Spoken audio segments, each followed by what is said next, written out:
While we're on the subject of pastimes and games that have wide popularity in the East but small following in the West, Gambler Jikochushinha, which is hard to say as it sounds, is a Mahjong game.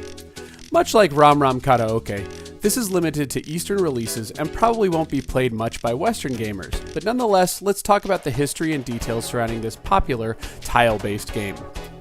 Mahjong originated in China and was the evolution of card-based games into tile-based games sometime around the mid to late 1800s.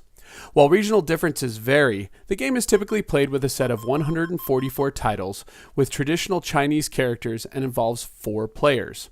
Each player receives 13 tiles and proceeds to discard and draw tiles in an attempt to make the best hand they can. Hands are typically made up of groups of 3 or 4 called melds, and a single pair called either a head or eyes. There are standardized but more complicated rules to play, such as order, how to draw, how to steal, how to form melds and heads, and how the number titles are utilized. In addition, Mahjong almost always has a gambling aspect to play that makes it not only addicting, but outlawed in some regions. Frankly, I have never even tried to learn the rules of the game, but that didn't stop me from playing horribly at Gambler Jikochushinha. I think the most fun part of me was choosing the opponents, one of which was E.T. Yes, that one. I basically played against my given opponents, not sure if I was giving up the killer hand or helping craft it, but always eventually losing all of my money.